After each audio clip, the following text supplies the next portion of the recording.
What's up, y'all? It's Josiah. It's Josiah Alston Smith, and I'm here today. I'm here today to give you what God gave me. And I hope that this some way impacts your life. And I'm going to be reading out of 2 John chapter 1 verses 7 through 11. And I'm going to just go ahead and let y'all know now. It is New King James Version. Keep it King James.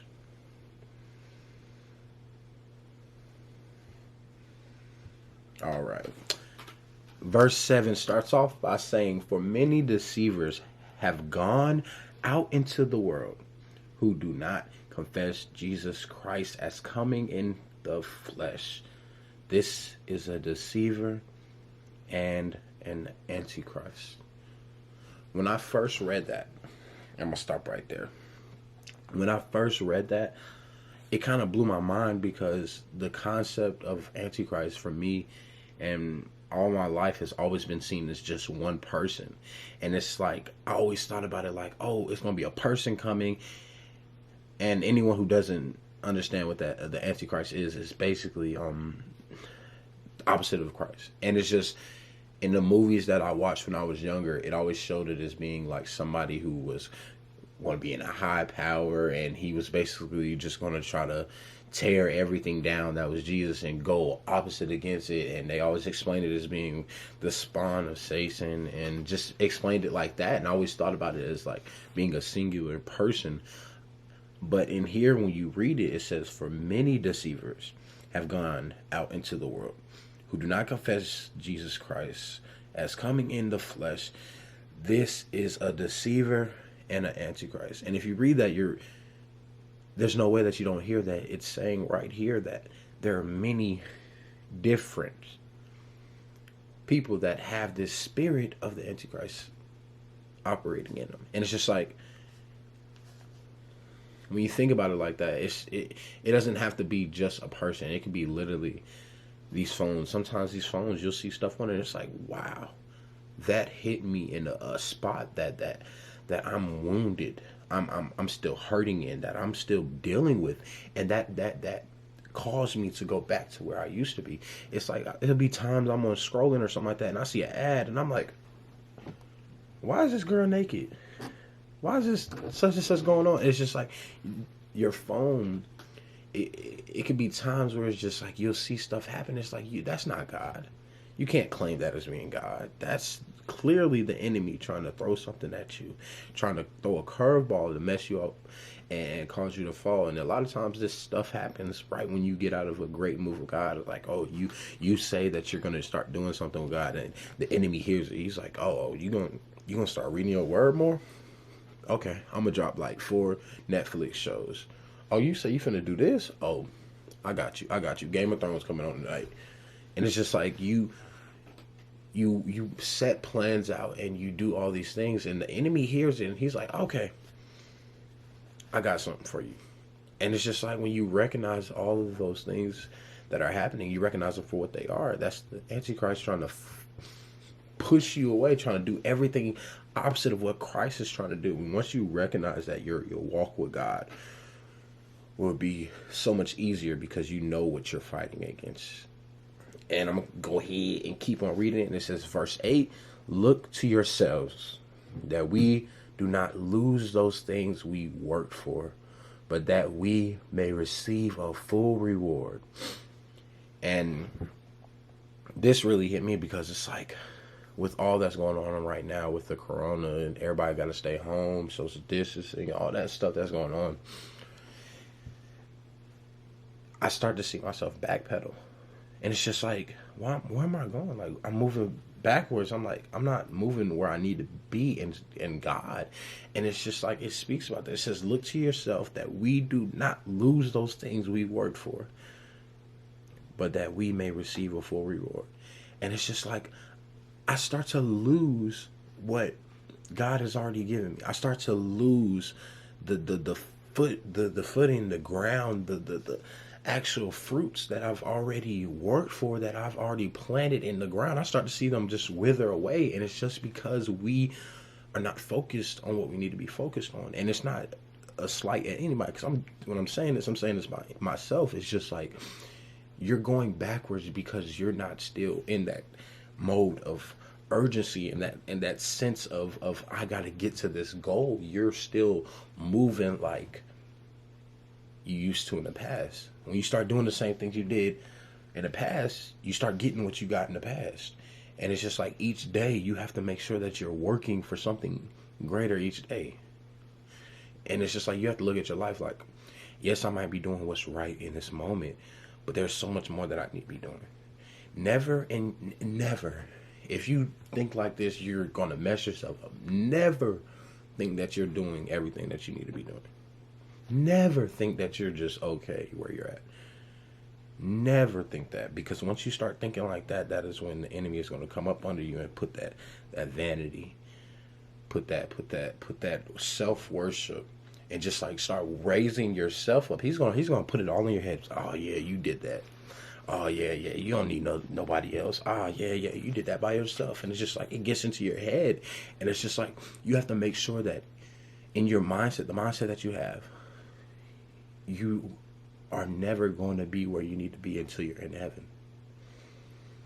So when you're going through, or you see somebody say something to you and they're like, oh, you did this and that, you might take the compliment. Please do take the compliment. Don't be like people that just don't know how to take compliments, but take the compliment. But in your mind, you have to understand that I'm not where I need to be. I could be doing something else. I forget who it was, but I forget his name, but he was a great preacher, and every time before he went out to preach, you have a man speaking in his ear and saying, he's like, you're just a man, you're just a man, you're just a man, you're just a man, you're just a man.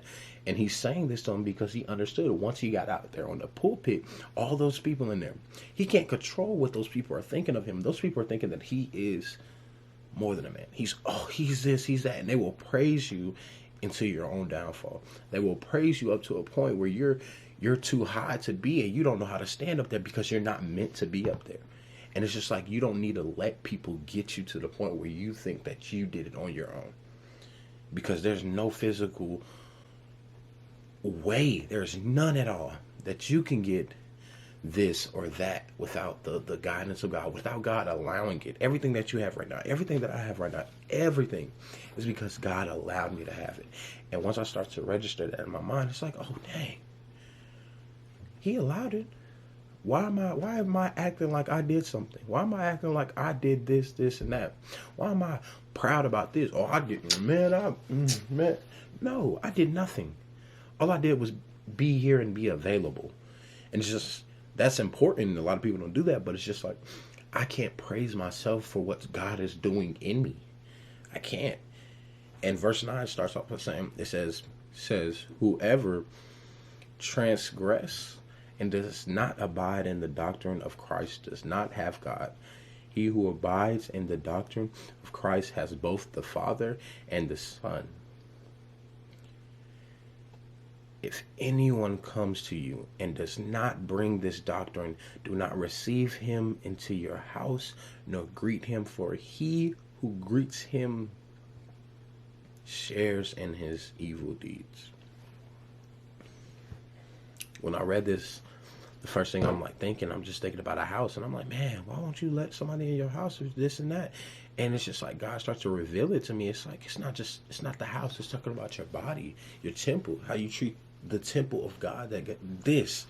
And it's just like when somebody speaks evil and hurtful things, it might not be at you. It might be about somebody else. When somebody speaks it to you, you have to address that as a Christian. You have to address that as Christ-like. You don't hear that and like, man, that person sucks. Because they say they talking about it. Oh, man, I don't like them either. How is that Christ-like? And I'm getting on myself with this, because sometimes I just get into the emotion, and it's just like people saying something about somebody. I'm like, man, that person do, and they do slack, or they do this. And it's just like, God is like, that's not the way that he wants us to operate. If we're Christ-like, what we're supposed to do is be set apart from the world. Everyone in the world, they just talk about everybody. That's just how it works. Everybody talks about everybody.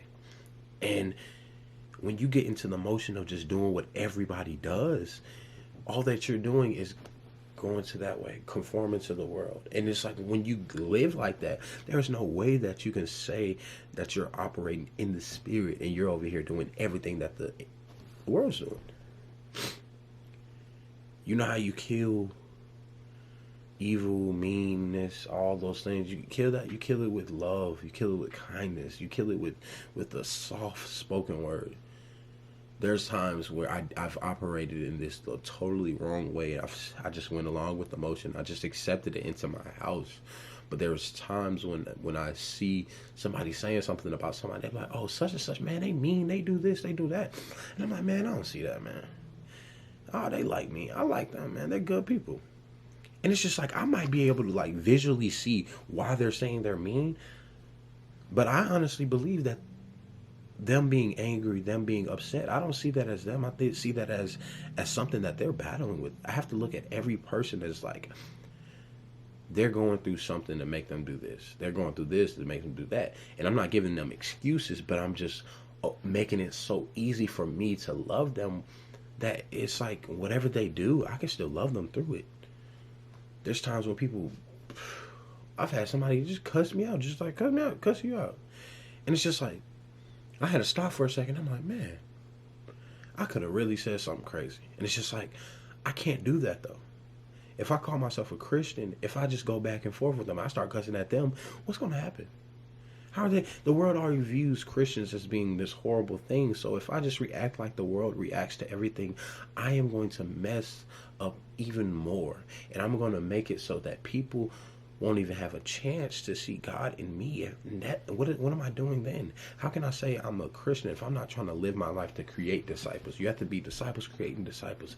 L.J. Herring said that at a service he preached. It was like a year ago.